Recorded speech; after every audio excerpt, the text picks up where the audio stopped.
उत्सव कथाएं चैनल में आपका खूब खूब स्वागत है। आज हम माघ मास के कृष्ण पक्ष की एकादशी का महात्म और नाम के विषय में चर्चा करते हैं।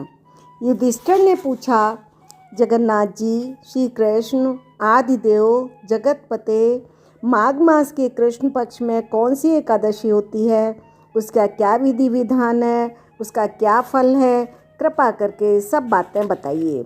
भगवान बोले, नृप श्रेष्ठ सुनो, माघ मास के कृष्ण पक्ष की जो एकादशी है वह षटतिला के नाम से विख्यात है, जो सब पापों का नाश करने वाली है। अब तुम षटतिला की पापहारिणी कथा सुनो, जिसे मुनि श्रेष्ठ पुलस्त्य ने दालभ्य से कहा था। दालभ्य ने पूछा, ब्राह्मण मृत्युलोक में आए प्राणी प्रायः पाप कर्म करते हैं, उन्हें नरक में न जाना पड़े ऐसा उपाय बताएं। पुलस्त्य जी बोले, महाभाग, तुमने बहुत अच्छी बात पूछी है। माघ मास आने पर मनुष्य को चाहिए नहा धोकर पवित्र होकर इंद्रियों को संयम में रखते हुए काम क्रोध अहंकार लोभ चुगली आदि बुराइयों का त्याग कर दे। देवादिदेव भगवान का स्मरण करके जल से पैर धोकर भूमि पर पड़े हुए गोबर का संग्रह करे, उसमें तिल और कपास मिलाकर 108 पिंडिकाएँ बनाए।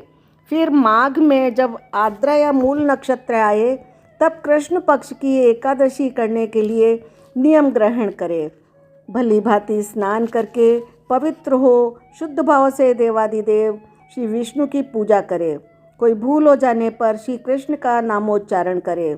रात को जागरण और होम करे।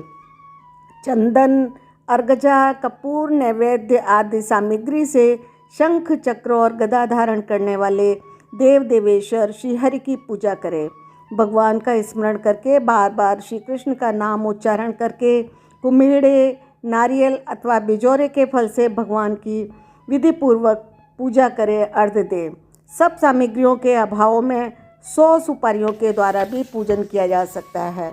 अर्घ्य देते समय बोले, हे सच्चिदानंद स्वरूप श्री कृष्ण, आप बड़े दयालु हैं। हम आश्रयहीन जीवों के आप आश्रयदाता होइए। पुरुषोत्तम, हम संसार समुद्र में डूब रहे हैं, आप हम पर प्रसन्न होइए। कमल नयन, आपको नमस्कार है। विश्वभावन, आपको नमस्कार है। महापुरुष, सबके पूर्वज, आपको नमस्कार है। जगतपते, आप लक्ष्मी जी के साथ मेरा दिया हुआ अर्घ्य स्वीकार करें। तत्पश्चात ब्राह्मण की पूजा करें, उसे जल का घड़ा दान करें, साथ ही छाता जूता वस्त्र भी दें। दान करते समय कहें, इस दान के द्वारा भगवान श्री कृष्ण मुझ पर प्रसन्न हों।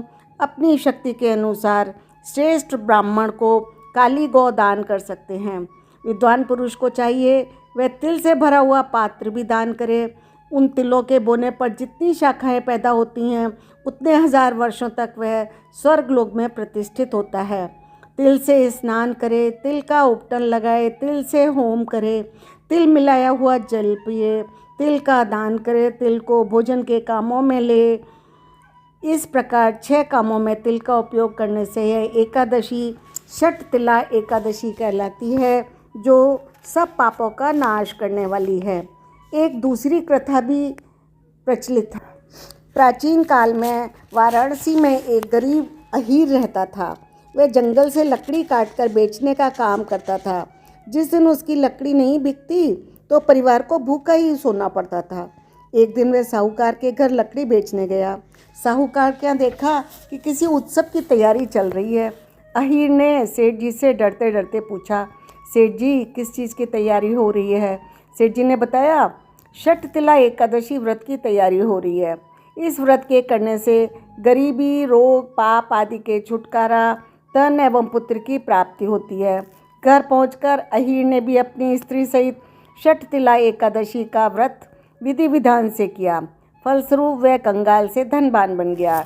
इस वर्ष यह 25 तारीख को पड़ रही है और इस दिन खूब विधि विधान से षटतिला एकादशी मनाएं।